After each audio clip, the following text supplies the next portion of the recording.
dari physical activity. Sekarang yang diminta dari Butias ya kalau nggak salah ya. Iya, Bapak. Ya, nah mengenai konsep atau enggak bagaimana cara pengukuran dari PO2 max.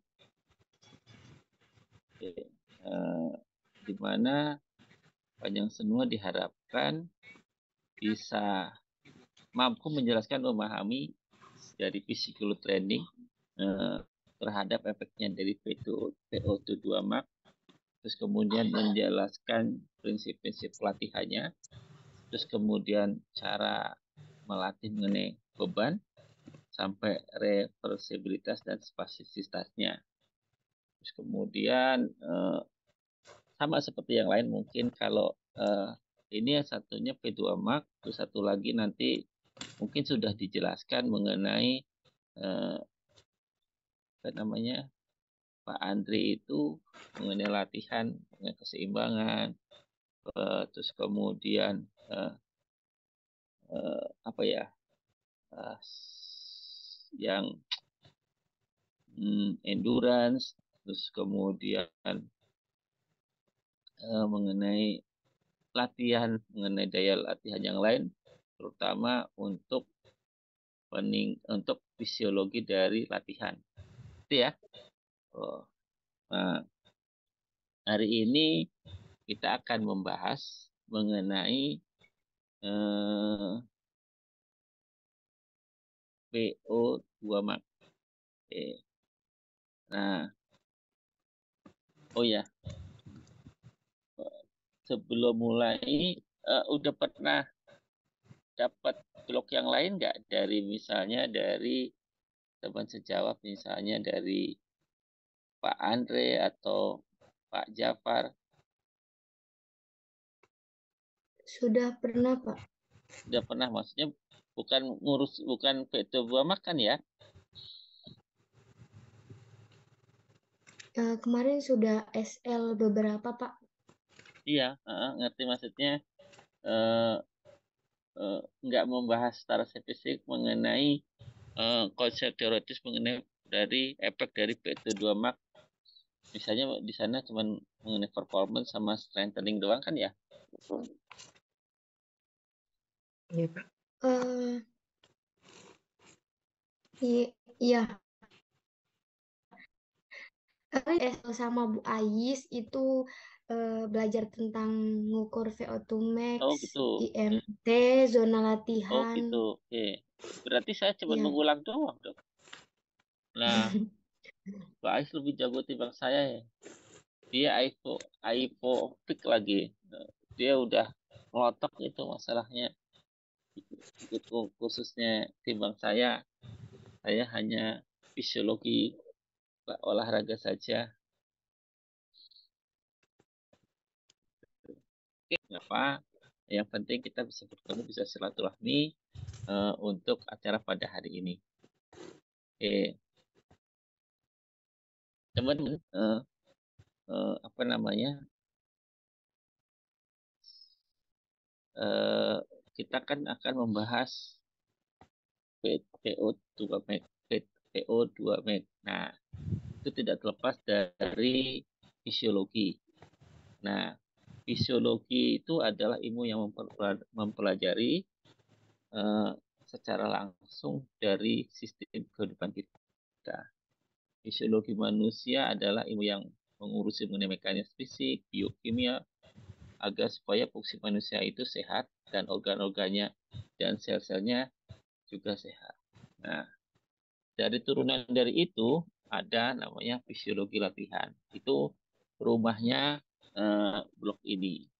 Fisiologi latihan itu adalah studi mengenai respon tubuh terhadap adaptasi dari latihan fisik. Oke, hal ini menyangkut mungkin udah jelasan sama dibuat blok-blok kecil-kecil dari teman sejawat yang lain, misalnya Bu Tias atau Bu Ais mengenai metabolisme energi. sistem kardiovaskuler, sistem pencernaan. Nah, dalam konteksnya ini, PO2 max itu masuk ke dalamnya fisiologi latihan ini. Sehingga latihan yang kita range atau kita rencanakan, misalnya untuk meningkatkan PO2 max, bagaimana responnya terhadap tubuh kita, terhadap latihan yang kita berikan pada klien kita atau pada atlet atau pada anak SD kita misalnya, atau ada kebugaran misalnya di panti lansia. Sekarang, nah, fisiologi latihan ini juga selain itu juga kita mendeklar adalah kalau kita lakukan aktivitas fisik adalah sebagai sarana, satu, bisa buat exercise medicine. Olahraga itu bisa sebagai penyembuh atau obat. Ya. Sekarang saya mau tanya sama panjenengan semua. Konteksnya olahraga yang bisa sebagai medicine itu apa? Ada bisa kasih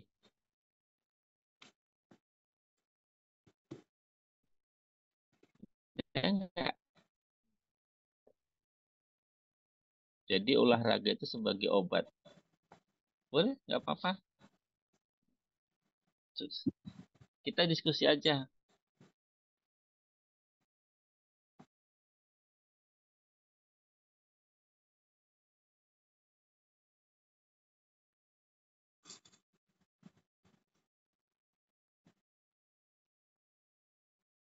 Ya, mungkin Iya. karena dengan olahraga itu kita bisa menjadi bugar seperti kayak penjelasan Bapak yang kemarin itu kan sehat sama bugar itu juga beda. Kalau orang sehat Iya. itu tanpa penyakit, dan kalau orang yang bugar itu bisa melakukan sehat, Iya. bisa melakukan aktivitas tanpa kelelahan yang berarti gitu.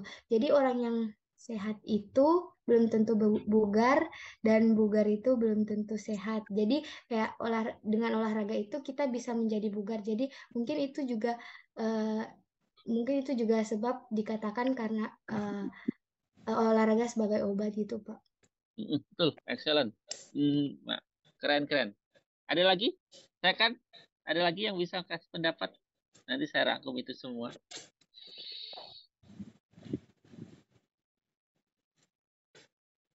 Ada?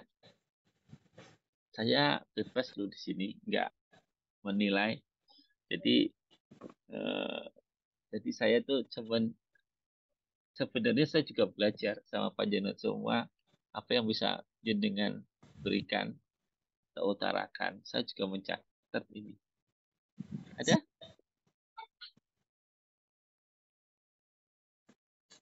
Ada nggak? Pak.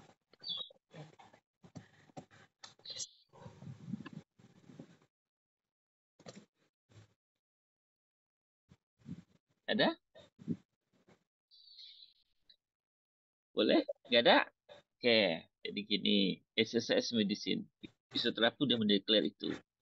Olahraga sebagai obat adalah konsep yang menunjukkan bahwa olahraga itu dapat disebutkan sebagai terapi. Kan kita fisioterapi nih, untuk bisa mencegah dan mengobati berbagai macam penyakit. Kemarin kan udah dikasih tahu, kalau kita olahraga, jantung kita sehat, kekuatan otot dan tulang kita jadi meningkat, sampai meningkatkan kesehatan mental toh kemarin. Terus kemudian juga bisa mengurangi beberapa risiko penyakit dari kanker. Jadi olahraga itu dapat membantu kita mengurangi risiko dari penyakit kronis. Nah, di Kementerian Kesehatan kita memang ada salah satu namanya penyakit tidak menular. Nah, di sana itu bagian ada subdivisinya atau subbagian direkturnya mengenai yang ngurusin itu untuk mencegah dari penyakit tidak menular. Jadi misalnya penyakit kencing manis, jantung, kanker, dan lain sebagainya. Itu ya. Nah, jadi selain itu juga olahraga juga bisa meningkatkan kualitas hidup dan memperpanjang umur. Sekarang saya mau tanya lagi nih. Apa jenis-jenis olahraga yang baik untuk kesehatan deh? Menurut pikiran kita sebagai mahasiswa atau sebagai... Ada nggak? Izin menjawab Bapak. Monggo Mas Heran. Baik, menurut saya olahraga yang baik untuk tubuh itu olahraga yang tidak berlebihan dalam artian secara dosis maupun latihan yang kita lakukan Bapak. Oke, bagus. Ada lagi? Keren tuh. Oke. Izin menjawab, Pak. Contohnya aja deh, langsung real deh. Ya, monggo silakan Mas, Mbak Nikmat. Ya, kemarin saya dapat materi dari Bu Tias juga, katanya olahraga yang baik itu juga yang ada pada level moderate. Jadi nggak low, Betul. sama nggak high. Jadi kalau misalnya low itu tidak biasa, kayak nggak akan tidak terbiasa dilatih. Kalau high itu sudah terbiasa terlatih, makanya jadi kalau misal melakukan latihan itu bisa cepat capek gitu Pak. Jadi yang berada di level moderate itu dosisnya itu Iya, betul. Dosisnya di tergantung level moderate. dosisnya. Iya. Oke. Nah, nanti kita bahas nanti. Oke, benar sekali. Ada lagi?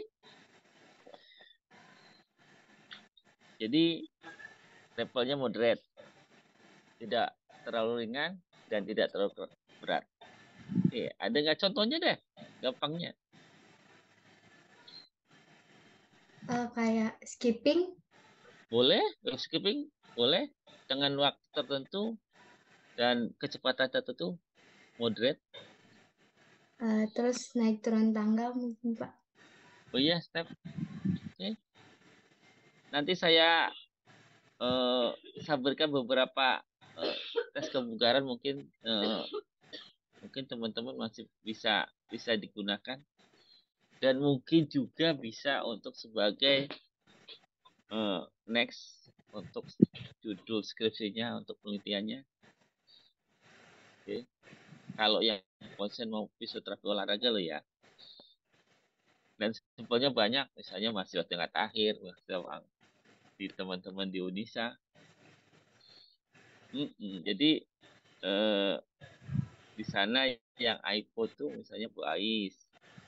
Terus kemudian dia sudah IPO belum ya? Atau nggak tahu saya. Nah, mereka udah punya brief masing-masing tuh mengenai fisiologi olahraga.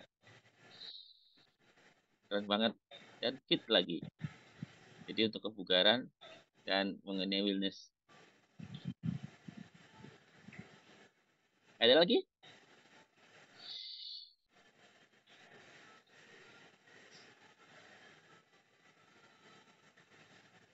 Tadi kan sudah dibilangkan mengenai levelnya nggak terlalu rendah, nggak terlalu tinggi. Nah, sekarang bisa nggak berapa waktu yang diperlukan untuk tiap hari? Kemarin berapa hari ya? Berapa hari kemarin saya ditanya.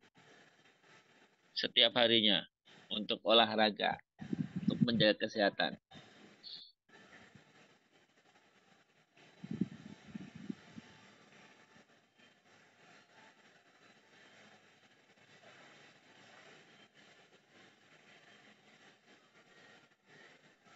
Berapa kemarin?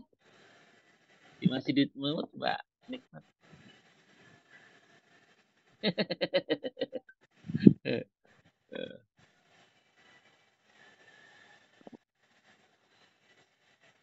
Itu izin menjawab Pak. Itu kan kalau yang kayak menurut saya ya Pak, itu yang moderate itu bisa menggunakan latihan aerobik. Itu nanti waktunya 10-30 menit ya Pak. Betul. Berapa hari seminggu? Ya, gimana Pak?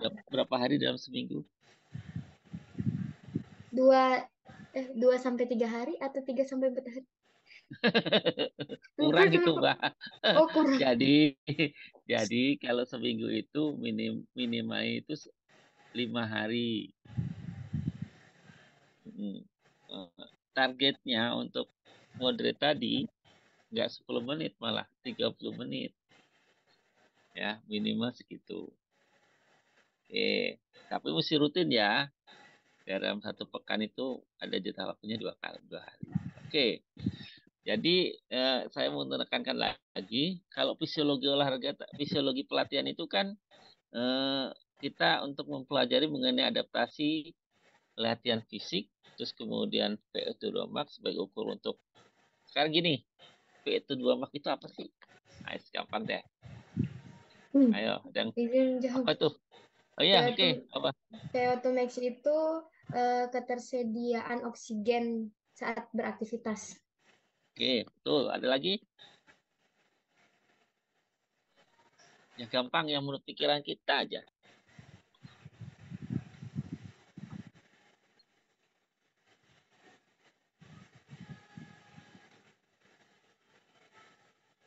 Ya itu betul. Ada lagi yang kurang kena gitu loh.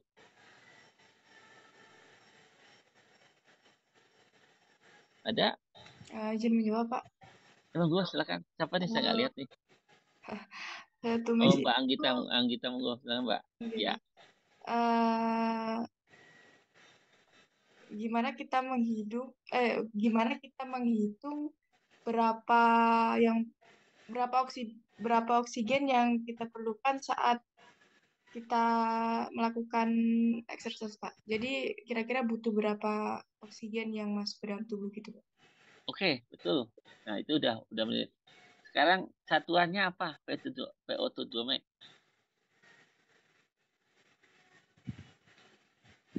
Militer, Bapak. Militer. Liter apa? Liter doang kurang lah. Militer oksigen. Iya, kurang itu. Apa mau nggak? Latihan itu nggak itu. Mililiter per menit. Mililiter per kilo per menit. Hah?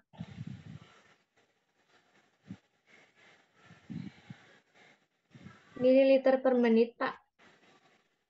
Mililiter per menit. Mililiter per menit per kilo. Kilo apa nih? Kilonya kilo dari mana? Dari berat badan, Bapak. Oke, betul. Terus per menit. Jadi gini. Jadi kalau ukurannya untuk VO2 max itu adalah mililiter per kilogram berat badan per menit. Oke? Ya. Oke. Tadi kan belum pas nih mengenai definisi dari VO2 max tuh. Ada yang mau bisa nambahkan atau finishing atau memoles yang tadi yang sudah dijelaskan sama Mbak Anggita? Kemampuan untuk menghirup oksigen saat melakukan aktivitas. Oke, ya, tahu menghirup. Oke, ada lagi?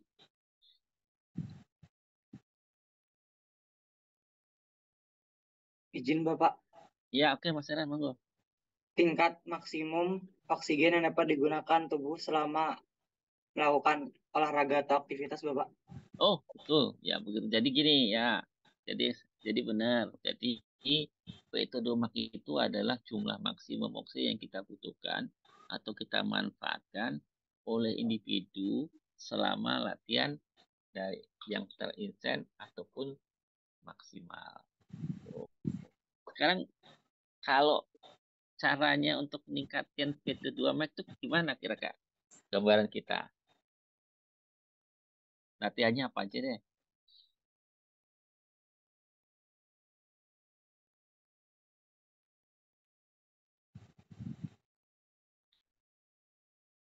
Cara ningkatin yang gampang sampai VO2 max-nya meningkat, bukan kayak bisa ngos-ngosan.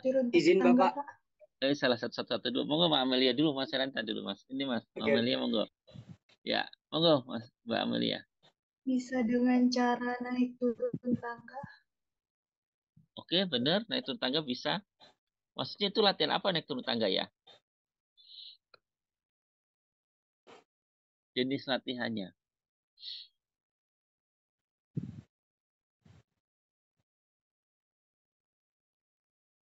Tadi bisa Aerobik. nggak? Aerobik bisa? Aerobik contohnya apa nih? Yang intensitasnya sedang ke arah tinggi.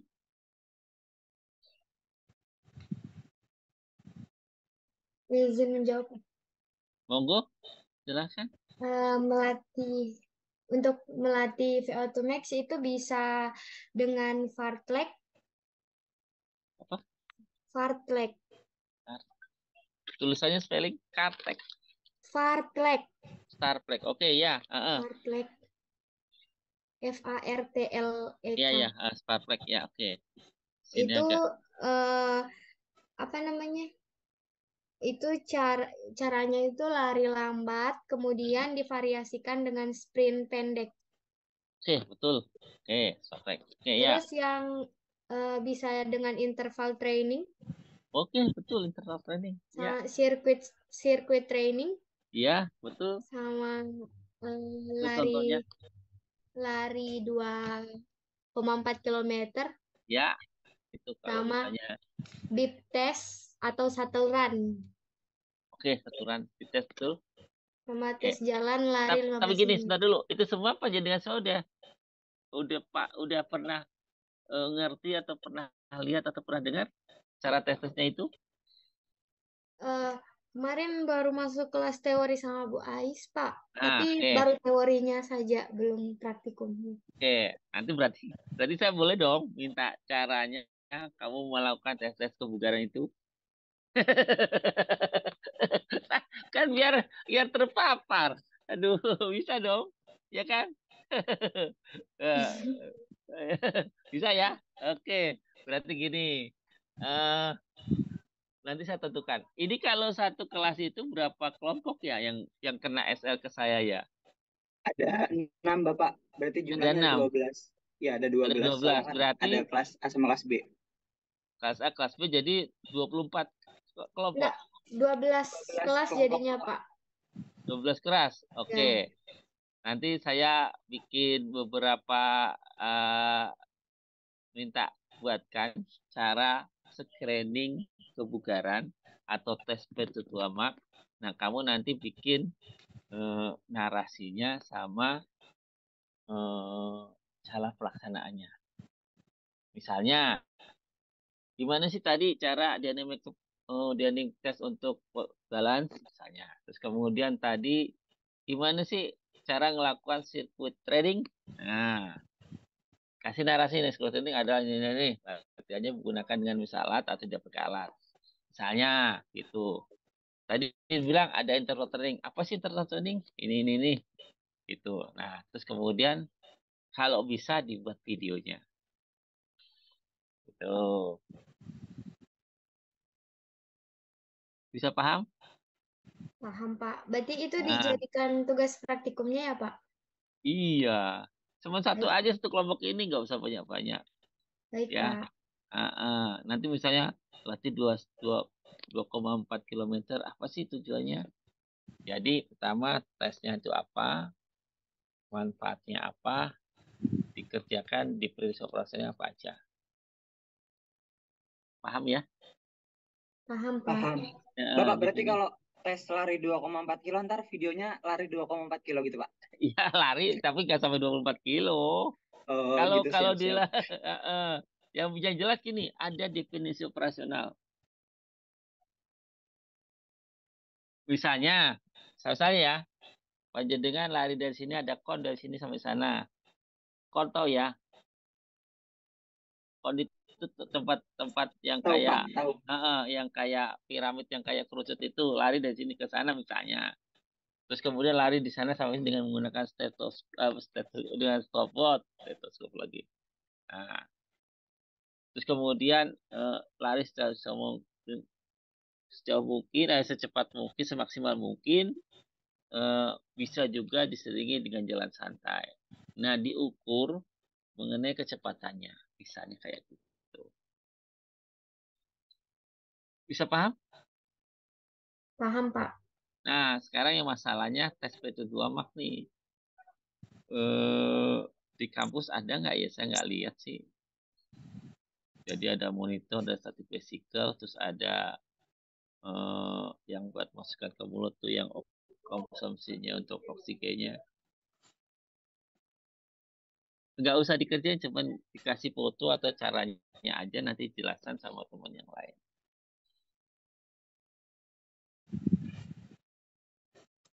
Bisa? Maaf, Bisa? Pak. Itu pakai alat apa? Jadi kalau PE2 Max itu latihan di static basic tadi back kan stationnya, atau enggak pakai sepeda stasioner. Sepeda statis, ya. Tapi kan mesti ada cupnya untuk oksigen dan O2 yang diserap. Nah, itu agak sulit. Sebabnya apa? Sebabnya itu pakai ada beberapa. Nanti saya buka SPT-nya dulu. Sekarang kita jadi ada beberapa alat yang atau beberapa tes yang bisa digunakan untuk ngetes PO2 Max. Oke ya? Oke. Tadi saya mau jelasin apa ya, lupa. Oh iya, cara meningkatkan PO2 Max, udah lari lagi baru. Jadi gini, salah satu contoh-contoh untuk meningkatkan PO2 Max itu latihan interval. Latihan interval itu yang berulang-ulang dari intensitas yang middle, yang sedang ke intensitas yang tinggi dengan diiringi istirahat. Terus kemudian yang kedua, latihan aerobik. Latihan aerobik itu misal lari yang tadi 2,4 km, bersepeda statis atau berenang pada intensitasnya yang bukan middle lagi, itu udah tinggi langsung. Terus kemudian juga latihan resisten beban, angkat berat cepat, itu meningkatkan PO2 Max.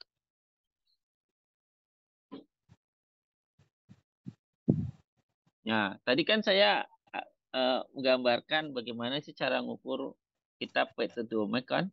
Nah, latihan ini kan latihan dengan latihan aerobik, intensitas dari pertengahan, ditingkatkan bertahap. Terus kemudian kita ukur jumlah oksigen yang kita konsumsi dan jumlah CO2 atau karbon dioksida yang dihasilkan. Nah, biasanya dikerjainnya di pusat-pusat laboratorium olahraga atau pusat-pusat kesehatan. Nah, saya nggak tahu, mesti tanya sama Pak Andre atau Pak Jafar, di sana ada nggak untuk latihan PO2 Max. Tuh, di lab kita. Tapi kelihatannya waktu itu pernah singgung-singgung ada deh, karena PSM Bantul ya. Aku itu screening di sana loh. Nah, mudah-mudahan sih ada, bisa digunakan, yang utamanya itu.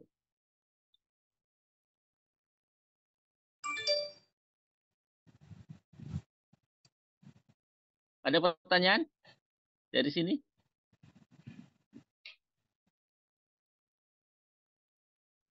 Belum, Pak. Belum ada. Tambah mabuk, tambah nggak mudeng. Saya ngomongnya terlalu cepat atau terlalu susah didengar? Enggak, Pak. Udah Udah bisa bisa ya? paham, Pak. Bisa dicatat. Enggak, sebenarnya sih nggak dicatat, sudah ada recording. Saya malah suruh nyatet. Kasih kalau nanti minta sama Mas Heran aja. Oke. Tadi kan kita ngomong mengenai fisiologi latihan. Fisiologi latihan itu gimana tubuh kita adaptasi atau bereaksi terhadap latihan yang fisik yang kita berikan kepada klien, kepada atlet, atau kepada yang lain sebagainya. Terus kemudian kita ngomongin PO2 Max. PO2 Max gampangnya, saya nggak bisa ngomong bahasa Inggris, nanti takut belepotan, nanti diketahui sama teman saya sebelah. Adalah maksimum konsumsi oksigen adalah untuk mengukur mengenai kemampuan tubuh menggunakan oksigen itu selama latihan fisik. Nah, makanya pelatihan ini kalau kita berikan sesuatu latihan atau training terhadap klien atau pasien atau sampel kita yang untuk kita gunakan sebagai bahan eksperimen, maka latihan ini harus kita desain, latihan fisik ini secara teratur, terus kemudian intensitasnya tepat, agar supaya bisa meningkat kapasitas dari sistem kardiovaskuler dan respirasi. Sehingga tubuh itu akan menghasilkan lebih banyak lagi oksigen selama latihan tersebut. Nah, ada beberapa efek pelatihan PE2 Max terhadap tubuh kita. Satu, peningkatan dari kapasitas sistem kardiovaskuler. Jadi kalau kita lakukan latihan, dapat meningkatkan ukuran atau kekuatan dari jantung kita, serta dapat memperbaiki fungsi-fungsi dari sistem pembuluh darah yang dapat meningkatkan kemampuan tubuh kita untuk menghasilkan atau mengirim oksigen yang terserap dalam darah ke seluruh tubuh. Bisa dipahami? Saya, ini kardiovaskuler. Untuk kesehatan kapasitas respirasinya, itu latihan PE2 Max ini dapat meningkatkan kapasitas paru-paru dan dapat meningkatkan dari efisiensi dari pertukaran O2 dan CO2 atau gas, dan juga dapat memungkinkan oksigennya itu terserap oleh tubuh.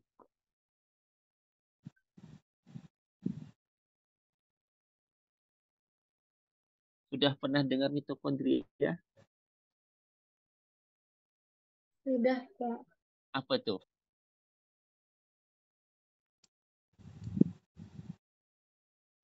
Apa itu mitokondria?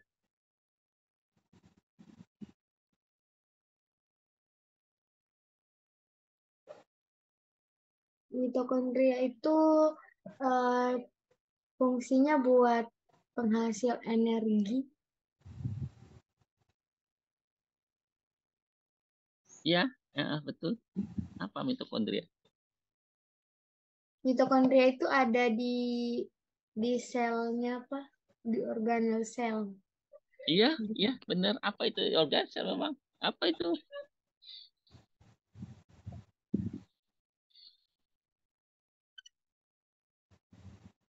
Ayo, apa? Ayo. Mitokondria itu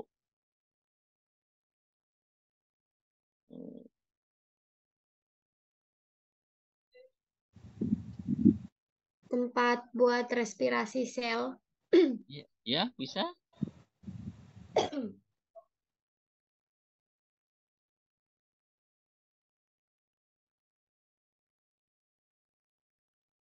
Apa mitokondria? Tadi kan juga bisa fungsinya dari 1, 2, 3. Ini mengenai khusus mitokondria.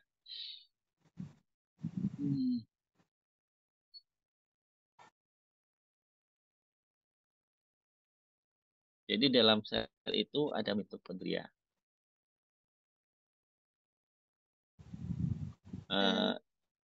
Ayo coba, nggak apa-apa, nggak salah kok, betul itu. Ini Pak, jadi di respirasi aerob itu ada ada beberapa prosesnya, ada glikolisis, ada 4 atau 3. Terus ya ada siklus Krebs, ada juga siklus Krebs. Nah, di siklus Krebs ini mitokondria itu berperan, Pak. Jadi sebagai tempat untuk respirasi sel. Terus nanti di siklus Krebs ini mitokondria itu juga dapat menghasilkan energi gitu. Oke.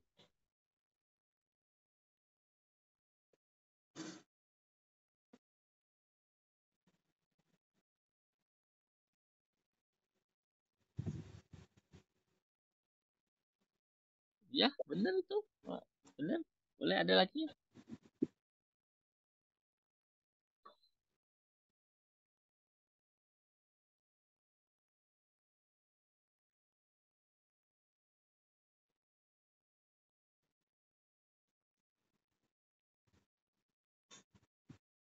Oke, saya cuman itu aja ya.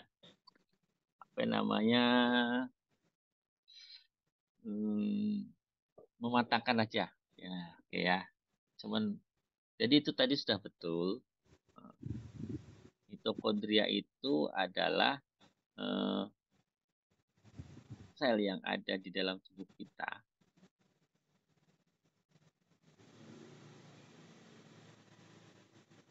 Nah, ditemukan di dalam tubuh hewan atau dalam fungsi yang mitokondria itu adalah memiliki struktur membran yang ganda, yang ganda dalam artian bisa digunakan eh, eh, sebagai apa ya, respirasi aerobik yang mengandalkan ATP, adenosine trifosfat, yang digunakan ke seluruh tubuh sel itu sebagai sumber energi kimia. Jadi mitokondria itu juga disebut sebagai pembangkit tenaga dari sel. Karena apa? Karena dia membantu mengubah energi dari makanan menjadi energi yang dapat digunakan di dalam sel. Nah, apa hubungannya mitokondria dalam tadi siklus Krebs? Siklus Krebs itu adalah rangkaian reaksi dari biokimia, di mana di situ ada oksidasi dari asetat, hasil dari metabolisme karbohidrat, lemak, protein, yang diubah dari CO2 jadi H2O, jadi karbon dioksida dan H2O. Nah, siklus ini dikenal dengan juga sebagai siklus asam sitrat atau siklus asam trikarbonat. Nah, siklus ini terjadi di sitoplasma, di sel prokariotnya, metrik. Nah, di situnya tuh ada metrik dari mitokondria. Maka dari itu, apa hubungannya siklus kepada dengan mitokondria? Nah, salah satunya siklus itu terjadinya di dalam metrik mitokondria. Bisa ini enggak? Bisa dipahami enggak? Atau jawaban bisa enggak, Mbak? Bisa? Bisa, Pak. Bisa Bisa, Pak. Jadi saya mau jelaskan itu salah satu efek dari latihannya PO2 tadi bisa meningkatkan mitokondria. Nah, mitokondria itu ada sumber energi. Ya, dapat meningkat. Jadi kalau kita latihan fotomek, jumlahnya mitokondrianya dalam sel, misalnya sel otot itu jadi banyak. Nah, mitokondria kan pabriknya energi di dalam tubuh kita, maka otomatis tubuh kita dalam menghasilkan energi itu lebih efisien. Jadi gitu ya, lebih efisien ya. Oke, nah terus kemudian tadi kan sudah dijelaskan kalau VO2 max itu juga meningkatkan jumlah dan ukuran dari kapiler. Maka dari itu, kalau kita latihan VO2 max, maka meningkatkan jumlah oksigen yang lebih banyak yang yang diserap oleh sel-sel otot di dalam kapiler itu sendiri, terus kemudian bisa memperbaiki sirkulasi darah, sirkulasi darahnya banyak, memperbaiki sirkulasi darah, jumlahnya oksigen di dalam darah banyak, terus kemudian terserapnya jadi lebih banyak. Nah,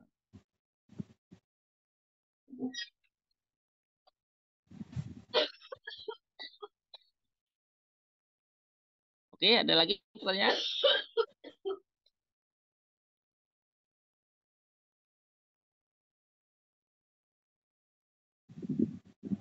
Ada yang ngasih pendapat lain atau yang ada tambahan?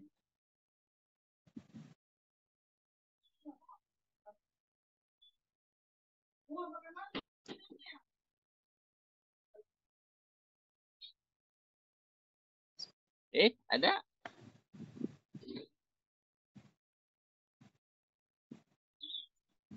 Dari saya tidak ada, Pak. Oke, oke. Jadi gini, tadi kan jadi ukurannya atau jumlah mitokondrianya lebih banyak di dalam sel-sel otot. Nah, sehingga hasil energi dari proses respirasi seluler di dalam sel itu jadi lebih efektif dan lebih meningkat jumlahnya. Maka eh, apa oksigen yang di tubuh kita lebih efektif penggunaan O2 atau oksigen sebagai energi sehingga meningkatlah PO2 max-nya.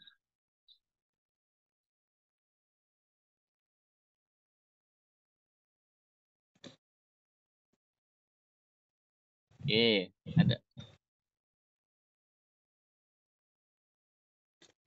Kita sampai jam berapa ya? Di sini ada berapa? 2 JP ya? Pak Mas Heran. Gimana Bapak? Sampai jam berapa kita ya? Sampai jam 12 Bapak. Oke, jam 12. Oke.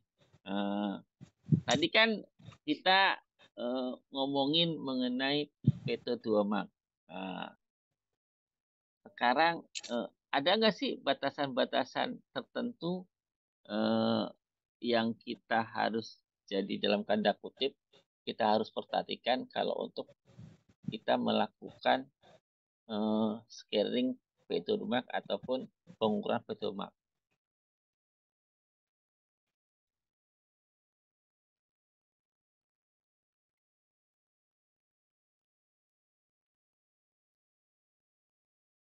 Gampangnya bukan red flag ya, yang nggak boleh atau yang boleh dengan pengawasan itu apa sih?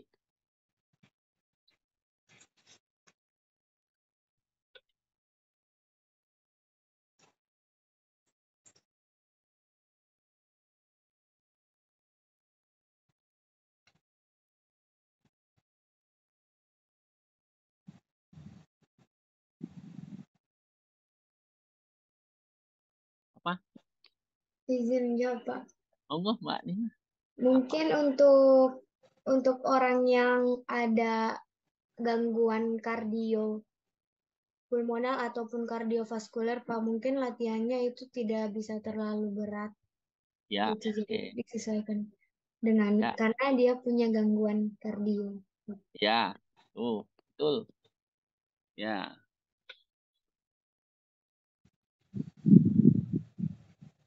ada lagi?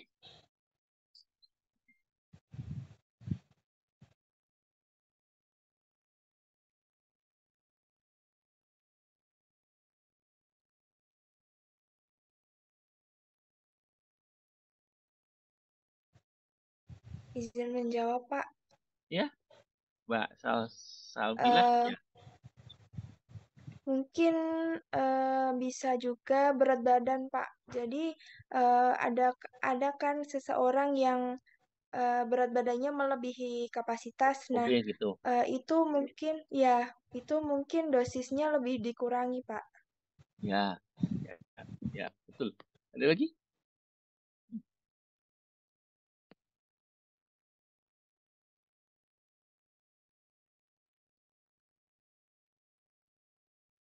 Itu semua betul. Jadi kalau ada teman ada klien atau pasien kita yang punya comorbid, harus ekstra hati-hati. Dan terus kemudian juga untuk yang ada hobi juga obesitas ya maksudnya, kita mesti hati-hati. Nah, memang PT2 Max ini sebenarnya kan untuk mengukur eh, kapasitas kita. Nah, pernah dengar nggak high intensity training, HIT, atau latihan beban yang meningkat. Pernah, Pak. Pernah dengar ya? Jadi untuk Iya. latihan untuk meningkatkan outputnya kardiak. Pernah? Pernah nggak? Iya, pernah dengar kamu. Pernah dengar? Oke. Jadi salah satunya jenis latihan yang dapat meningkatkan fat lemak adalah HIT, high intensitas training. Jadi latihan aerobik yang beberapa menit aja tanpa ada jadwal waktu, kira kemudian langsung meningkat, langsung tinggi. Nah, itu bisa mempercepat dari peningkatan VO2 max. Nah, terus latihan tetap dengan intensitasnya sedang, hasilnya berlari, bersepeda, mendaki, dan mendayung. Oke, sekarang tadi kan saya mau jelasin mengenai cara mengukur VO2 max. Nah, nanti catat ya, cara yang paling sederhana rumusnya adalah 15 kali heart rate maksimal dibagi heart rate istirahat.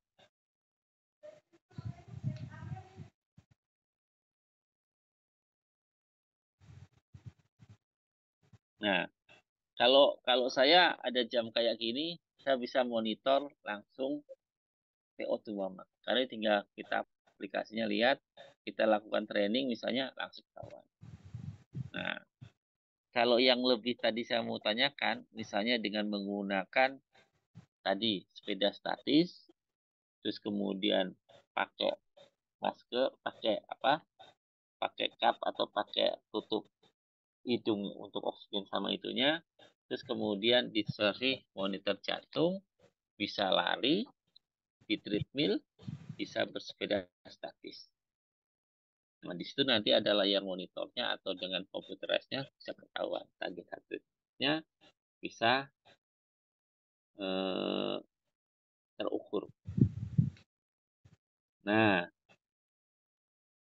sekarang tadi kan mau dijelaskan mengenai cara-cara latihan aerobik yang dapat meningkatkan VO2 max. Antara lain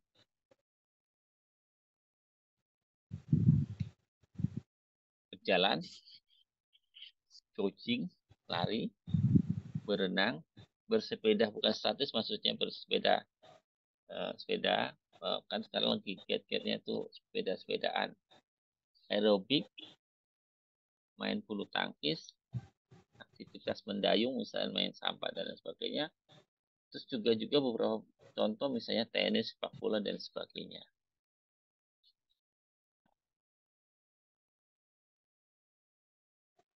Tadi ukurannya apa VO2 max-nya?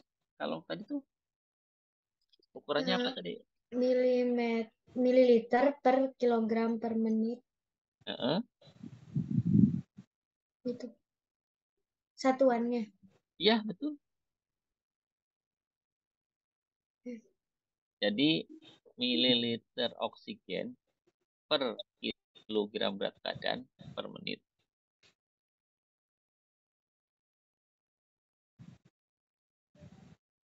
Satuannya ya.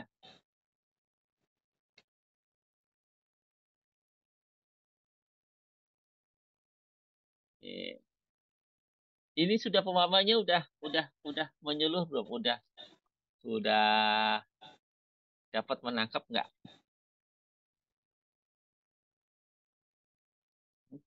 Bisa nangkap? Bisa, Pak. Oke, kalau bisa nangkap, saya baru share screen. Oke, biar supaya dapat. Nah, sekarang saya kasih gambaran mengenai fisiologi latihan. Bisa kelihatan biasanya? Sudah, Bisa, Pak. Bapak. Oke, ini adalah visual latihan. Ini secara garis besar blok mata kuliah ini loh ya.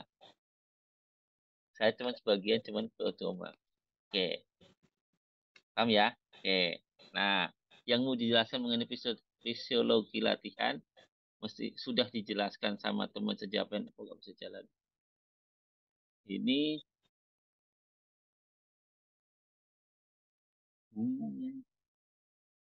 Nah, suatu dasar ilmu yang mempelajari mengenai fungsi tubuh organ, tubuh manusia yang normal pada saat melakukan aktivitas fisik dan olahraga. Ini tadi sudah termasuk nih. Ini kalau dibagi-bagi menjadi 14 pertemuan. Paham ya? Bisa dipahami?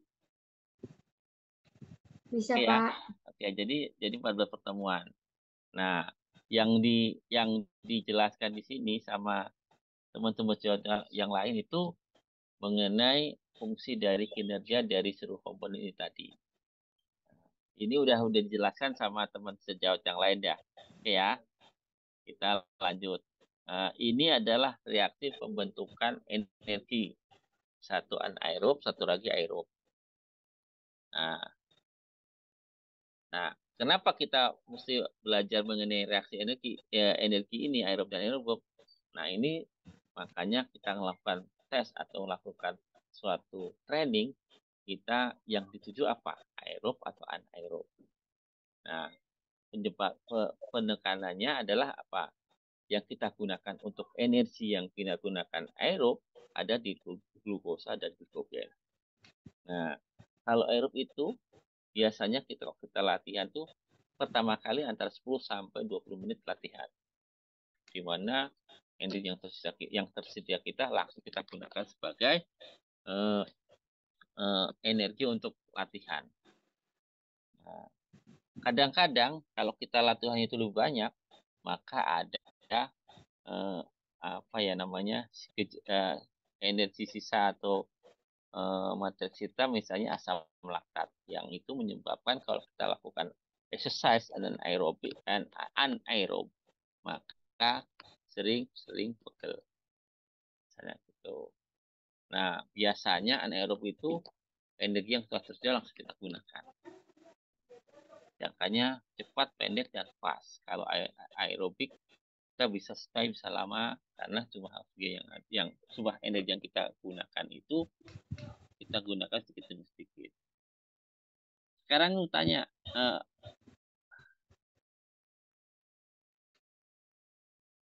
kalau kita puasa ya kalau kita puasa untuk cadangan energi yang dipakai siapa?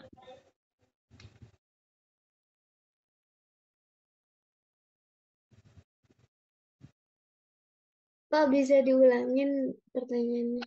Sekarang kan lagi puasa. Puasa ya, puasa semua enggak nih? Atau jangan-jangan udah ada yang makan? Puasa, Pak, puasa. Alhamdulillah. Nah, energi yang kita gunakan energi apa nih?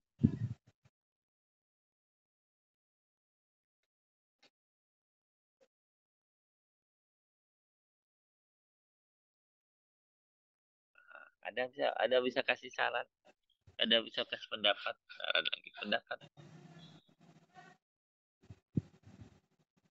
Energinya dari lemak, Pak. Oke, lemak ya. Kalau glukosanya udah habis, jadi lemak yang itu Ya, yang jadi oke. sumber energi. Ya, energi lebih lemaknya itu apa? Energi cadangan apa bentuknya?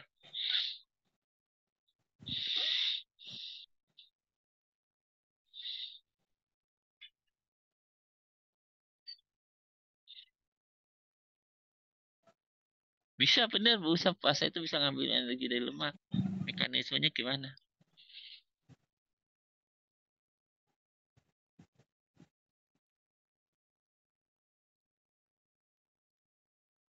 Ada yang bisa jelaskan?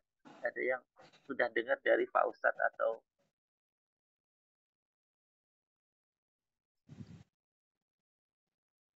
ya? Nggak ada yang salah kok. Benar itu tadi dari lemak salah satunya.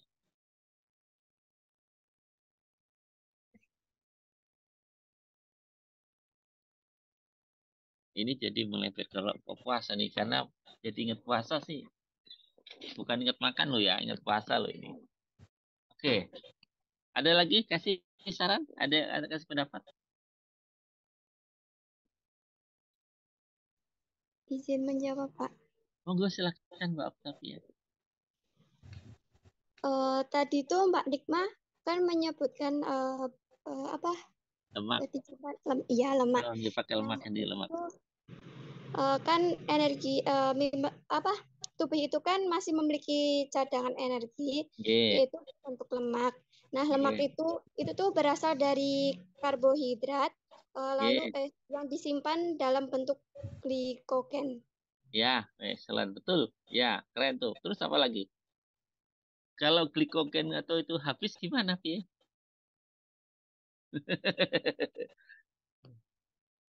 Ada kelanjutannya enggak? Gini Pak, bentar. Misal kalau glukosa dari makanan sahur itu kan diubah ke glikogen dan disimpan dalam organ hati. Nah, begitu glukosa darah habis, itu hati kembali mengubah glikogen menjadi glukosa. Gitu, Pak. Oh iya. Ya. Ya itu benar. Oke, itu keren tuh. Benar. Jadi gini, puasa itu adalah kita menggunakan cadangan energi.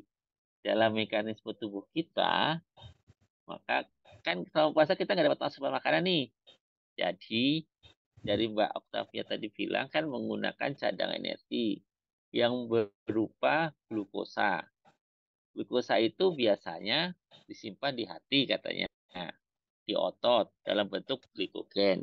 Nah, kalau glukosanya habis, maka tubuh memecah lagi nih, mengurai lagi glikogen menjadi cadangan energi. Jadi muter di situ. Oke. Sekarang saya tanya balik, berapa lama sih cadangan energi itu bisa dapat bertahan? Wong puasa itu dapat berapa? Bukan, saya nggak ngajarin nih. Nggak ngajarin yang nggak betul ya. Jadi gini, berapa lama? Ini cuman tes aja.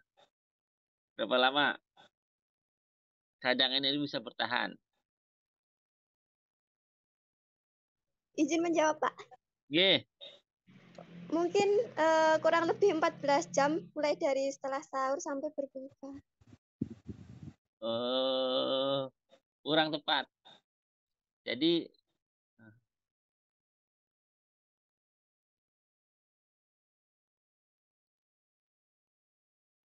ada lagi nggak? Kurang tepat tuh Mbak, kurang. Segitu kurang ya.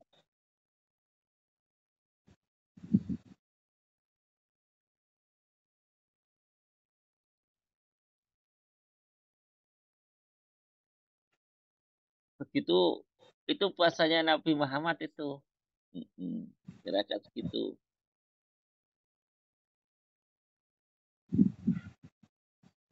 Ada? 24 jam, Pak. Oke, betul. Ya, 24 jam jadi gini. Jadi sunahnya kita jadi umat Nabi Muhammad SAW gak boleh puasa lebih dari 24 jam. Makanya kalau di teman-teman di sana tuh banyak ada puasa ngerawat sampai 40 hari nggak ngebleng lah. Itu nggak boleh. Itu nggak boleh. Memang dalam studi penelitian itu nggak juga boleh. Maksimal itu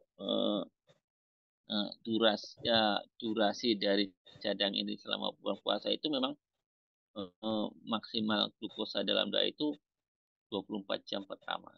Nah, itu pun juga dipengaruhi dari faktor usia. Kalau usianya makin lanjut, mungkin lebih kuat. Kalau yang masih lebih muda, mungkin lebih cepat. Jangan energinya mesti diisikan lagi. Terus jenis kelamin, laki-laki perempuan juga berbeda. Terus tadi komposisi tubuh, kalau yang OB juga mungkin sebenarnya cadangnya banyak, tapi karena mindset atau dia pikirnya lebih gampang-gampang nggak terserap sebenarnya. Glukogennya itu tidak memecah dan kembali lagi menjadi sumber energi.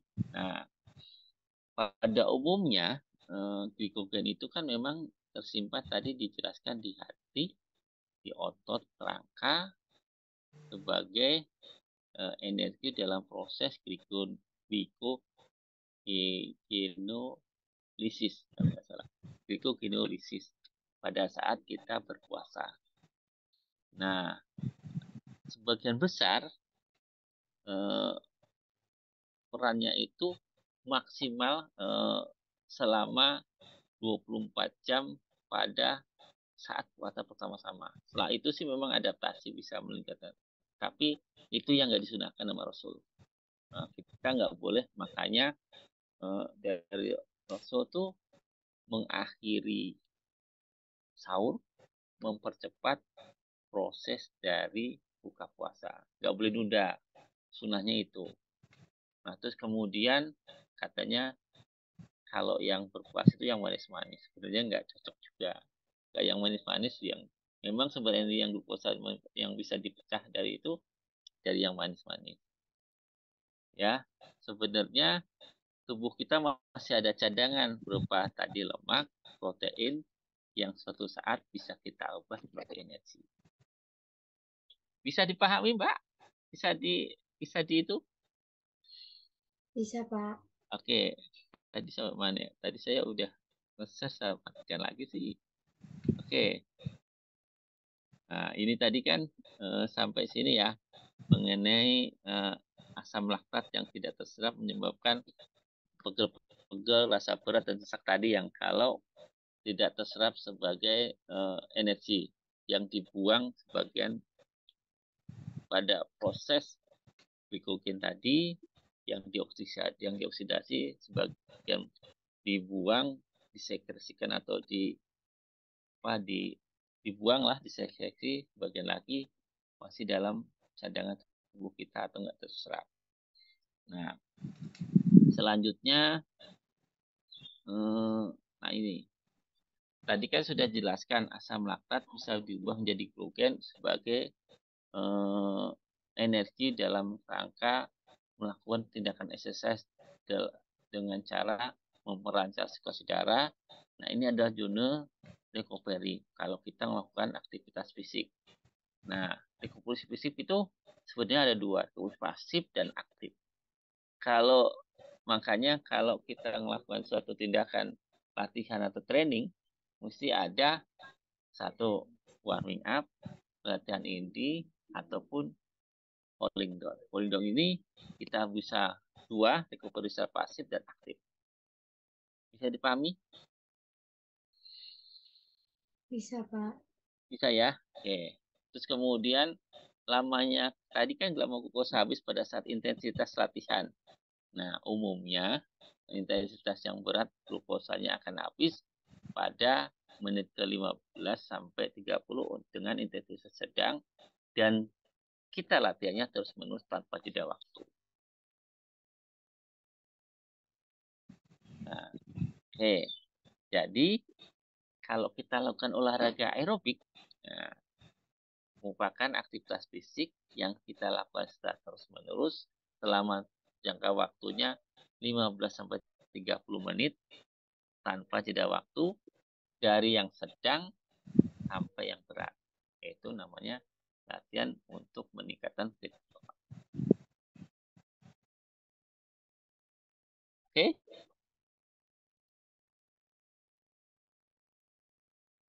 Selanjutnya adalah ini recovery. Kalau kita lakukan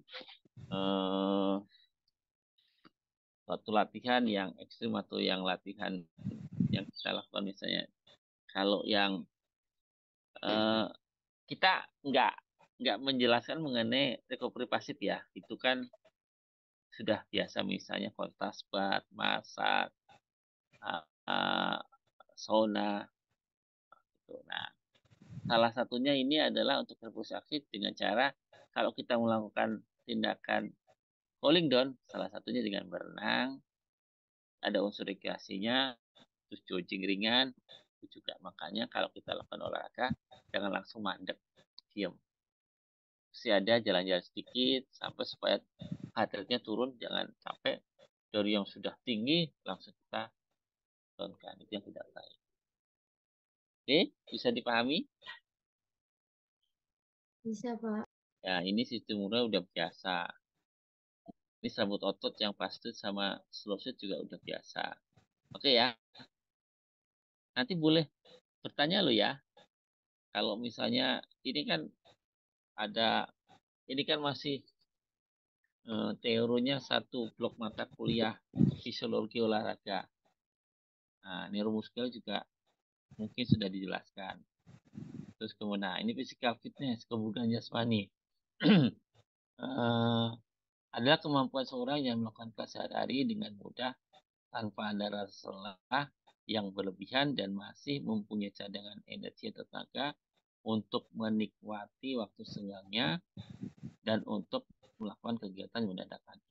Makanya physical fitness kebugaran jasmani itu seorang tentara sama seorang pekerja kantoran atau itu berbeda.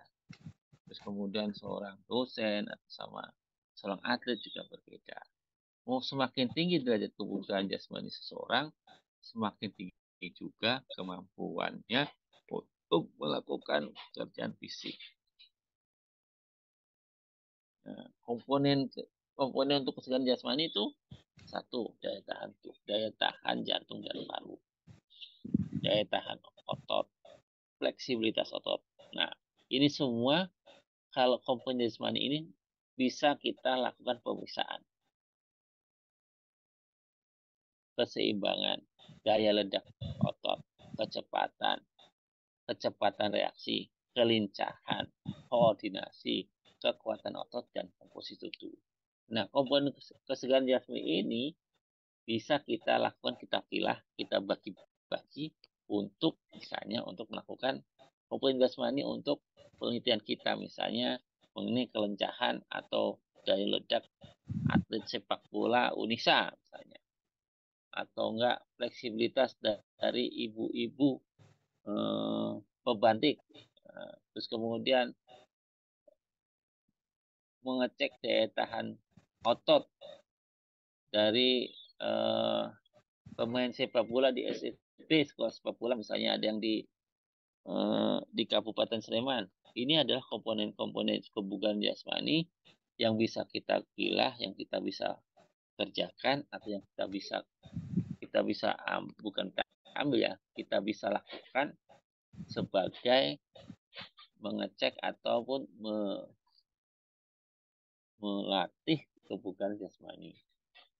Nah, selanjutnya kalau atlet itu pada saat pelatih, maka ini harus dia tidak ada rasa capek, terus kemudian semangat pada saat pertandingan mesti lebih tingkat. Nah, maka dari itu kita harus memperlihatkan seorang atlet kalau di dalam fisioterapi olahraga dari kita siapkan atlet itu tingkat kebugaran jasmaninya dengan kita lakukan session training atau dan lain sebagainya supaya mereka bisa mempersiapkan diri dengan baik pada saat pertandingan nanti. Nah, kalau kita masuk suatu TC atau suatu tim olahraga yang kita sebagai salah satu komponen untuk penunjang prestasi dari atlet, maka dari itu kita harus berkolaborasi dengan ahli gizi, pelatih, terapi fisik, kedokteran olahraga, dan sebagainya. Nah, ini fatigue atau kelelahan otot. Ini juga bagian dari kajian fisioterapi olahraga atau bagian juga bagian kajian dari Kementerian Kesehatan yang berkecimpung di sebagai fisioterapi di sarana olahraga. Kalau kelelahan otot itu ada beberapa penyebab atau beberapa tipe.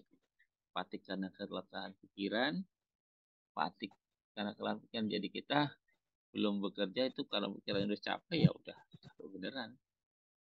Fatigue karena motivasi, karena kita nggak ada motivasi, ya itu juga mungkin bukan fatigue atau kelelahan. Nah, kajian kita untuk fisioterapi olahraga ya fatigue karena kelelahan otot sebagai sumber energi yang habis dan pembuangan asam laktatnya yang terhambat. Jadi salah satu penyebab fatigue di perifer adalah pembuangan asam laktat yang terhambat. Yaitu makanya menimbulkan rasa pegel, keju, kemeng, dan sebagainya. Nah, yang kedua adalah fatigue di joint, di sendinya. Kelelahan pada sendinya memang karena injury yang berulang. Maka mesti daerah tertentu mesti harus kita perhatikan kalau penggunaan gerakan terhadap latihannya yang menimbulkan rawan cedera. Misalnya karena ototnya imbalan, terus kemudian gerakan yang tidak tepat, itu menyebabkan fatigue atau cedera yang berulang. Ada pertanyaan?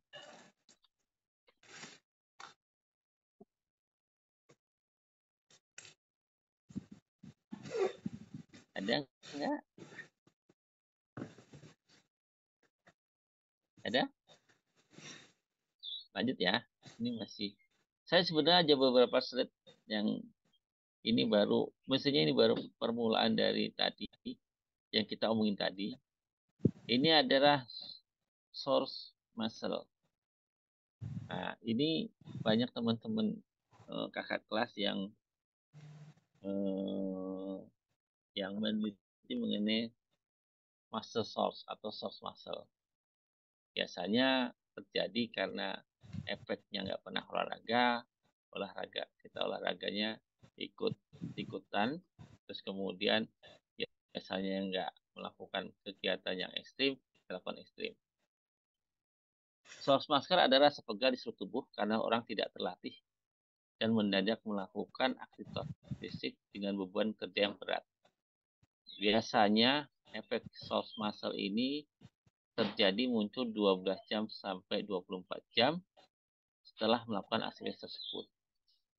Akibatnya, penyebab dari source muscle adalah kerusakan halus pada jaringan ikat otot, penimbunan sisa-sisa pembakaran asam laktat. Biasanya normalnya source muscle ini hilang 4-6 hari. Tapi kalau udah masuk lebih 6 hari, maka itu masuknya ke arah cedera. Ini banyak di tempat klinik saya. Di situ ada dekat klinik saya itu ada camp untuk MMA. Jadi patutnya yang untuk latihan gitu banyak yang cedera karena ketidaktahuannya atlet tersebut atau peminatnya teman-teman yang berlatih melakukan cedera yang berulang. Nah, latihannya untuk mencegah atau mengurangi source muscle ini, latihannya dengan latihan yang berat dari yang berat sehingga menimbulkan kerusakan pada jaringan tubuh, meningkatkan hormon stres, perubahan dari sel imun, jumlah dan jenisnya yang di dalam darah akan menurun, sehingga ketahuan dari sel imun ini, sistem imun ini akan ditentukan oleh status gizi, kebiasaan atlet dalam memfungsi gizi sebelum, selama, dan sesudah latihan yang perlu diperhatikan. Ini dari sisi gizinya. Jadi sisi kita harus kita lihat perhatikan adalah intensitasnya latihannya berat enggak. Nah, kalau intensitasnya latihannya berat, itu menimbulkan rawan cedera. Menimbulkan salah satunya yaitu source muscle. Ini sirkulasinya, sirkulasi ke seluruh tubuh yang harus kita perhatikan. Nah, ini ada ngukur denyut jadi. Jadi juga diukur sebagai indikator pada saat melakukan latihan, bangun tidur, istirahat. Nah, itu untuk mengecek indikator dari kerja dan jantung. Biasanya kita gunakan pulse muscle itu pakai di jempol atau di ujung jari telunjuk. Oke. Ini training zone. Training zone ini adalah latihan atau training yang harus kita lihat untuk denyut untuk sebagai target dari latihan.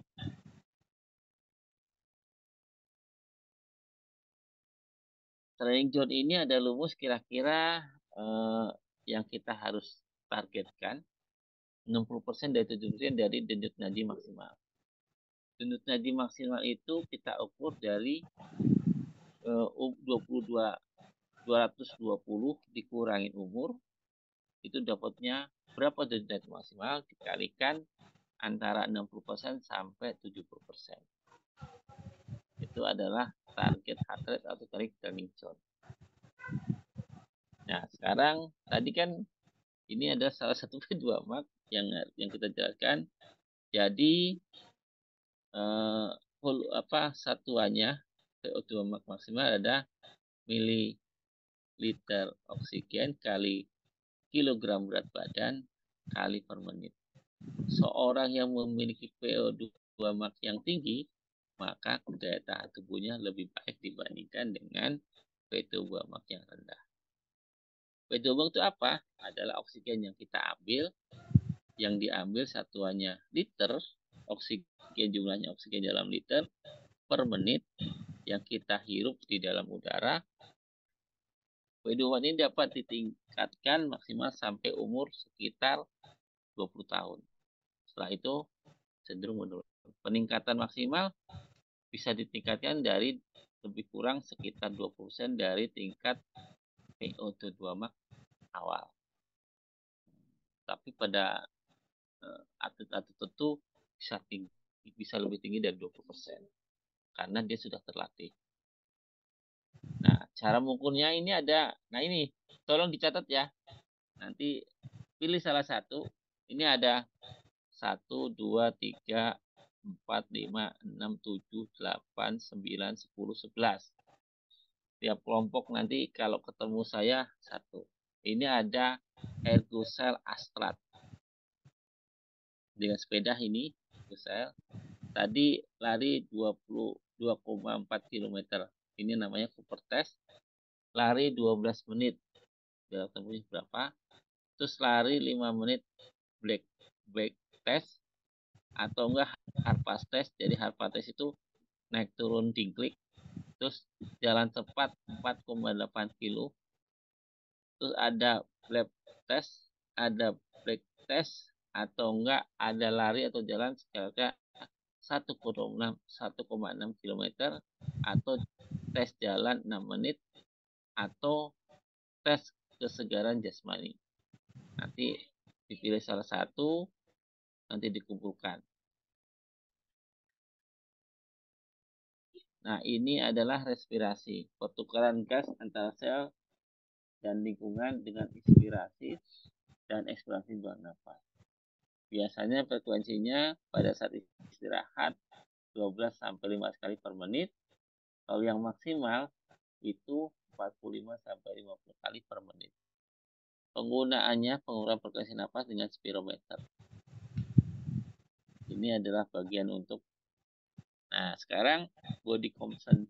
Nah, body composition ini kalau tadi kan saya sudah menjelaskan mengenai fisioterapi olahraga. Terus body composition ini untuk teman-teman sejawat yang sudah berkecimpung di fisioterapi wellness itu adalah sebagai tolak ukur atau kalau kita memberikan tindakan latihan atau exercise terhadap klien kita atau pasien kita untuk mengukur body composition-nya, komposisinya gimana. Kalau makanan masuk yang seimbang dan dikeluarkannya seimbang, maka otomatis body composition-nya seimbang. Nah,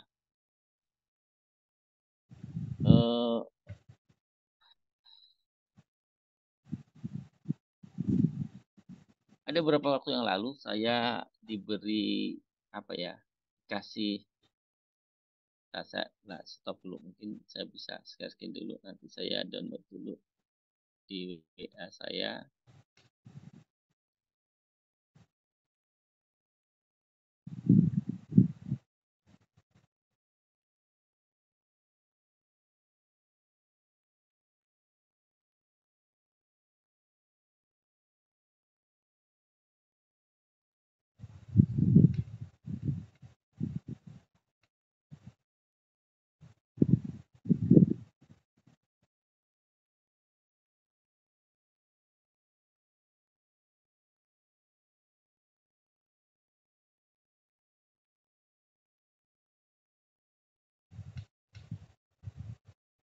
Udah kelihatan?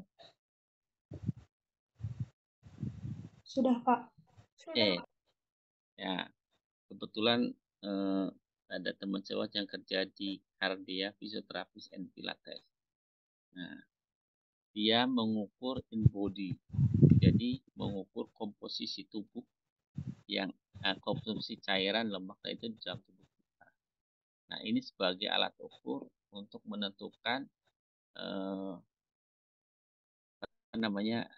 komposisi tubuhnya sudah ideal atau belum, dari total body water, terus kemudian protein, mineral cairan dalam tubuh, body fat massas, sampai berat tubuh itu sendiri.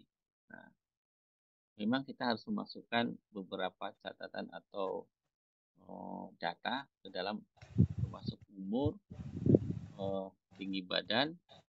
Nah, nanti kita naik di dalam suatu kayak timbangan, terus kemudian dengan cara memegang sesuatu alat yang mengukur kadarnya itu semua. Nah, di sini body analisisnya ada satuan yang normalnya, ada yang sudah kita dapatkan. Nah, di sini menurut alat itu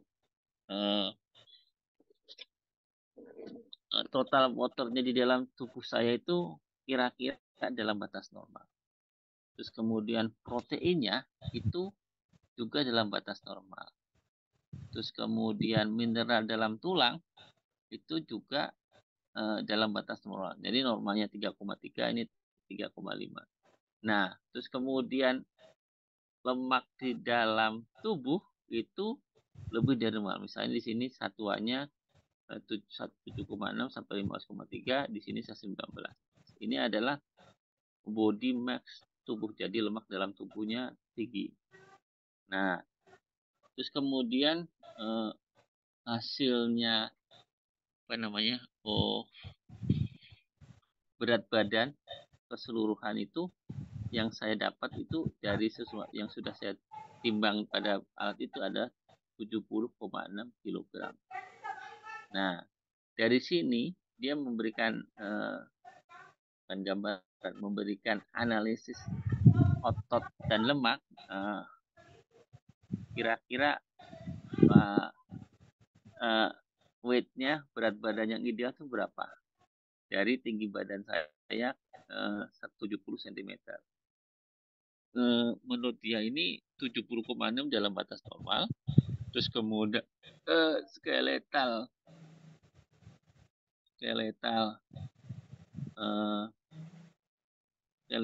muscle mass-nya itu, otot skeletalnya 2,8.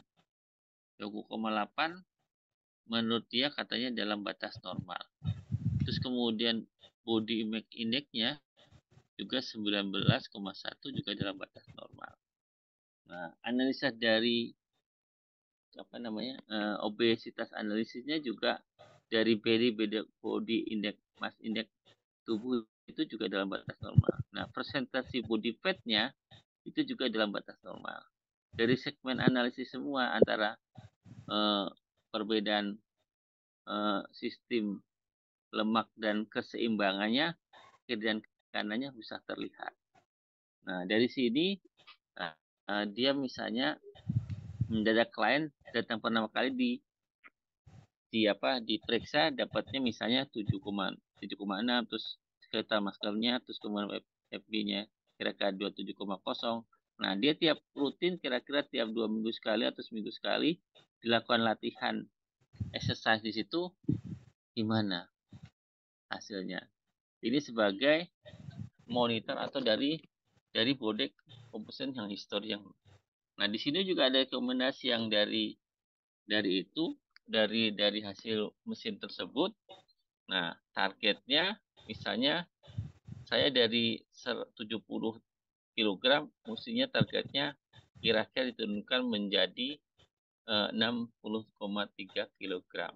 Itu berat badan yang ideal. Maka dari itu saya mesti menurunkan katanya 7 kg.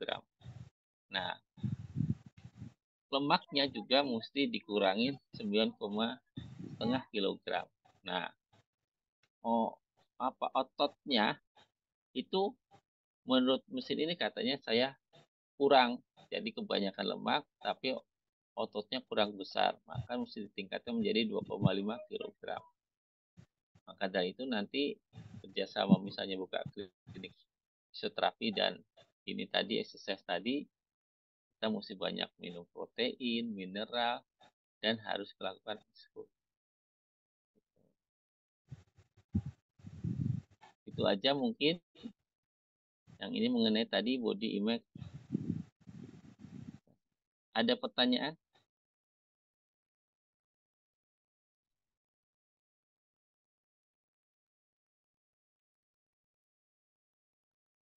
Ini adalah termodinamika makanan yang harus kita makan.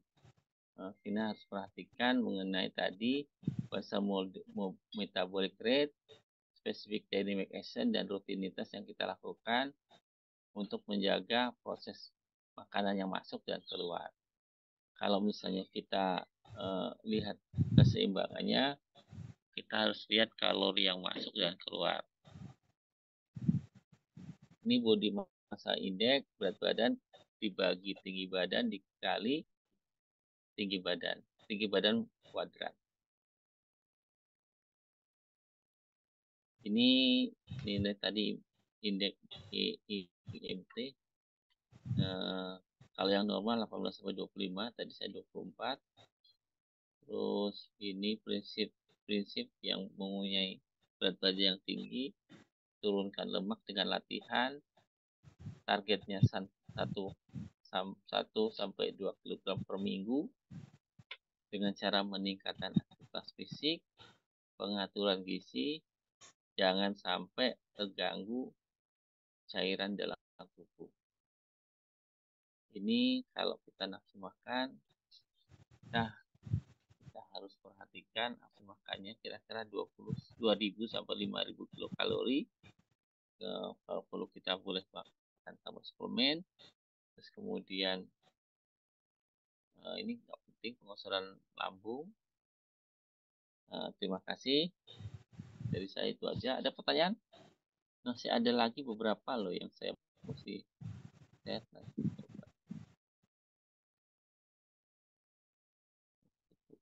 Data dulu.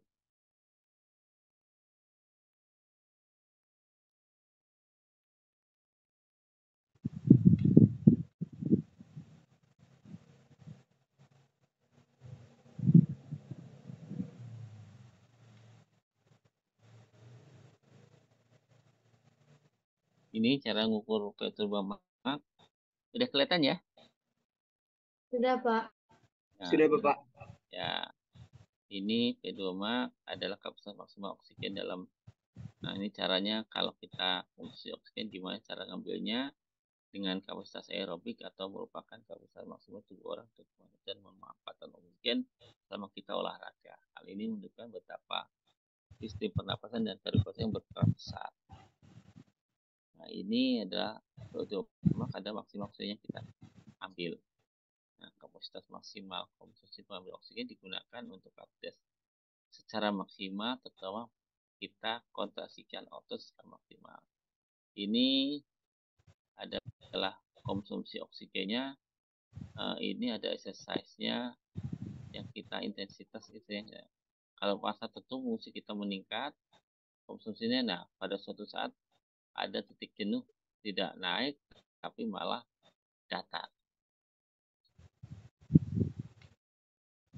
Ya. Kan udah ada proses adaptasi. Ini adalah persamaan fix antara VO2 max antara keluaran dari jantung, darah dalam jantung, dan perbedaan dikali perbedaan kandungan oksigen yang ada di arteri dan vena. Bedakan kalau di arteri itu oksigennya banyak oksigen apa CO2?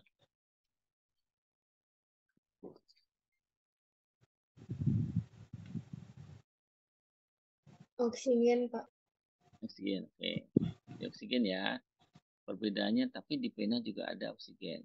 Sudah berubah menjadi bagian dari CO2.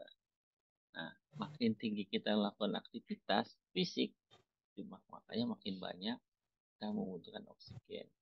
Jadi makin oksigen yang diserap melalui paru-paru ke dalam tubuh. Jadi makin tinggi butuhnya. Daerah tertentu yang kandungan oksigennya turun sedikit, misalnya di puncak gunung, mesti hati-hati. Makanya kalau kalau Mafis Pala apa pencinta alam itu banyak teman-teman sejawat yang tidak biasa rutin olahraga langsung naik gunung langsung sinkron pingsan. Itu karena di sana kita butuh oksigen tinggi, tapi kita tidak terbiasa menggunakan efektivitas dari energi yang kita gunakan. Nah, pada saat di sana kita dari pusing sampai jatuh sampai pingsan, atau kadang-kadang juga kalau nggak mempersiapkan diri dengan baik bisa sampai plus. Jadi maka dari itu mesti hati-hati teman sejawat yang mau melakukan aktivitas yang oksigennya rendah.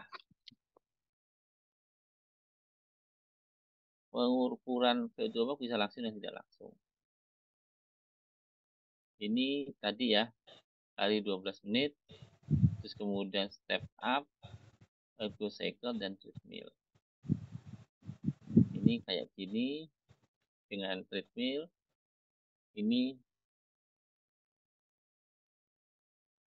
kalau yang langsung VO2 langsung menggunakan ini cup untuk mengukur oksigen yang belum masuk. Ini konversi saja dengan ergo cycle untuk mengukur VO2 secara langsung, menggunakan secara tidak langsung dengan ergo cycle, diukurnya dari frekuensi denyut jantung pada menit-menit terakhir. Sudah mencapai target nggak? Misalnya 60 sampai tadi kan 60 sampai 70. Kalau maksimum 70 sampai 80. Ini tadi ergo cycle bisa caranya dengan Astrat, Tondodepit, atau Win Aerob. Ini adalah cara-cara pengukurannya.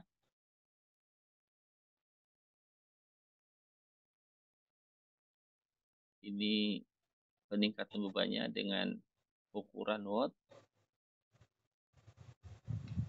Nah, ini tadi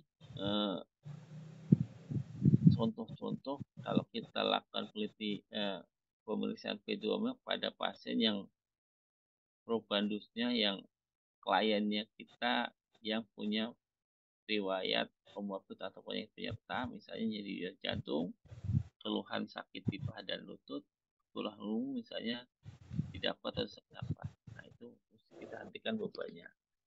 Terus kemudian kalau kita lakukan dengan pemeriksaan cek EKG, ada nggak aritmia dan ischemia. Terus kemudian tekanan sistoliknya lebih dari 200 mg/Hg. Pemeriksaan denyut nadi punggung atau pulling down itu sampai di bawah 100 kali nadi per menit. Ini cara tes Astrat training, hasilnya mililiter per kilogram dan per menit ya. Astrat training itu cuma naik turun di bangku atau dingklik selama 5 menit, tinggi bangkunya kira-kira 40 sampai 33 cm. 30 cm. Langkahnya dengan metronom tahu ya? Halo? Pernah dengar metronom? Belum pernah, Pak. Pernah lihat jam dindingnya bisa goyang? Ya, pernah. Nah, itu metronom itu kita jadi metronom itu belum tentu sama dengan menit ya. Misalnya 1, 2, 3. Kalau metronom kita atur misalnya tek tek tek tek tek. Nah, misalnya itu sampai 1 menit 90 kali, itu nama metronom. Oke. Ini kalau misalnya naik turun gitu bolak-balik naik turun, terus naik lagi, turun lagi. Dengan metronom misalnya dapat selama 5 dapat berapa, nanti kita ukur, kita sesuaikan dengan jumlahnya. Nah, kita lihat tuh, itu namanya dengan cara step test astral rhythming. Nah, ini klasifikasi untuk pedoman untuk umur. Nah, dengan semua mungkin antara 20 sampai 29. Yang jelek, yang bagus itu 42,5. Ini cara pengukuran dengan cara koper atau quote yang biasa dilakukan oleh Kemenkes. Kalau koper tes lari 12 menit, dapatnya berapa selama 12 menit. Kita ukur jaraknya ya. Ini kalau normal untuk yang 35 sampai 40 ml per kilogram per menit. Kalau yang perempuan 27 sampai 31. Ini kalau salah satu minimal pengukurannya melibatkan dari 50% dari total massa otot. Jadi otot yang bekerja itu lebih dari 50%. Lari, bersepeda, mendayung, dan treadmill. Durasinya cuma 5 menit.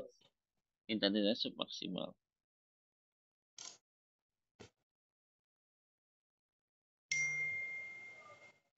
Jadi pengukuran untuk tombak adalah untuk menentukan tingkat kebugaran dari klien atau manusia teman sejawat kita. Ini adalah siklus dari O2 yang kita kerjakan sampai menimbulkan kontraksi otot atau memerlukan adenosine trifosfat. Nah, di sini oksigen yang kita serap akan diserap di dalam alveoli, disebarkan, difusikan melalui darah ke seluruh tubuh. Oksigen itu masuk di eritrosit dan diikat oleh hemoglobin. Dikirim ke otot sebagai cadangan energi atau sumber energi untuk otot melakukan aktivitas atau kontraksi. Nah, dari itu, selain oksigen juga kita memerlukan adenosine trifosfat, akan menggunakan adenosine trifosfat, sehingga memerlukan oksigen tadi yang di dalam darah. Ini adalah contoh skema PO2 max yang dilakukan berdasar umur dan berdasarkan jenis olahraga. Kalau makin kuat kontraksi atau makin lama kontraksi, sehingga semakin banyak oksigen yang dibutuhkan untuk konsumsinya atau untuk melakukan kontraksi atau kuatnya kontraksi atau lamanya kontraksi. Kalau akibat kontraksi atau yang berlebihan, jadi memerlukan neuromuskuler, akan memerlukan kapasitas respirasi, memerlukan kerja dari jantung, sirkulasi, terus kemudian juga memerlukan jumlah eritrosit sel darah merah yang banyak untuk mengangkut atau mendistribusikan oksigen, dan juga memerlukan hemoglobin yang banyak pula. Jadi PO2 akan menunjukkan kapasitas dari kardiosirkulasi, respirasi, jumlah eritrosit, dan hemoglobin dalam satu darah. Ini adalah pemeriksaan untuk siswa sekolah tertentu.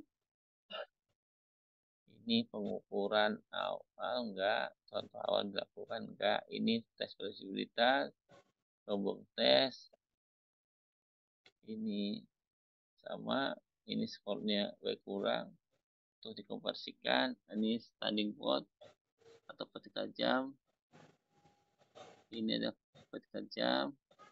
Ini adalah Illuminus agility test yang diukur berapa banyak, diukur berapa detik sampai menyelesaikan tanpa ada kesalahan.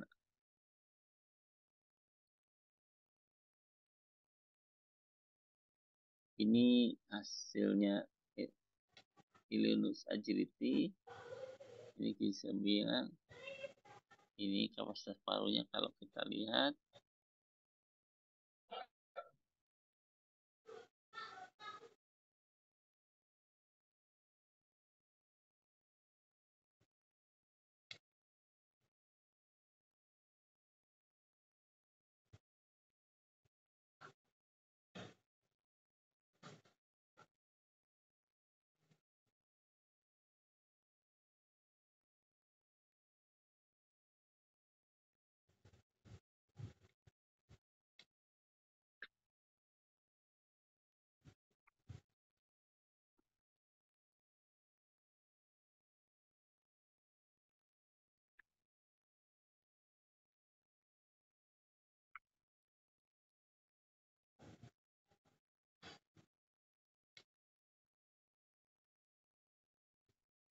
Bisa lihat?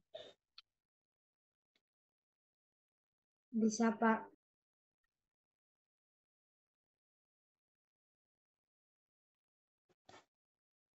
Ini adalah screening kebugaran yang jadi PR. Misalnya keseimbangan, cara ukurnya gimana.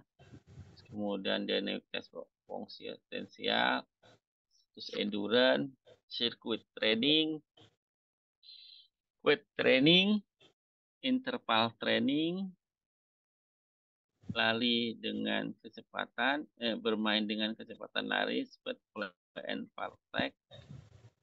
Ini ada bench stepping, naik turun di bangku, senam aerobik, senam anaerobik, kekuatan lutut ketahanan, daya tahan paru, kali 20% pedomak, dan kelenturan jantung. Ini tes stress test, kelenturan punggung, tes kekelincahan, volumetric,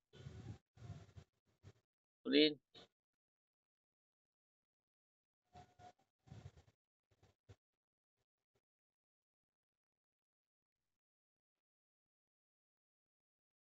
Oke, itu aja yang bisa sampaikan. Kurang lebihnya mohon maaf. Ada pertanyaan, saya buka lagi.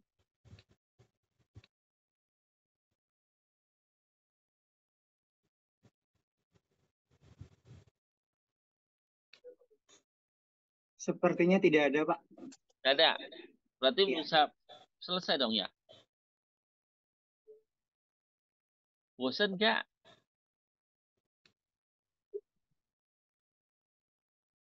Tidak bosan kok, Pak. Oke. Kalau gitu saya izin pamit ya. Sebelum menutup pertemuan ini, mari kita baca bersama-sama hamdalah. Alhamdulillahirobbilalamin. Ini pertemuan yang keberapa ya? Ke-14 atau keberapa? Pertemuan dengan Bapak SL atau gimana, Pak? Pertemuan break mode kuliahnya. Yang keberapa untuk mengenai pedoman? Nggak tahu. Skill Lab 9 sekarang, Pak. Oh, yang ke-9. Oke, ya udah. Demikian pertemuan skill lab yang ke-9 mengenai pengukuran P2 Max. Saya akhiri hari ini. Mohon maaf kalau ada salah-salah kata. Itu datang dari saya pribadi karena ngomongnya belepotan. Mungkin karena kalau itu pun yang benar itu datang dari Allah Subhanahu wa taala. Saya akhiri. Wassalamualaikum warahmatullahi wabarakatuh. Waalaikumsalam warahmatullahi wabarakatuh. Terima kasih ya semuanya ya. Pak.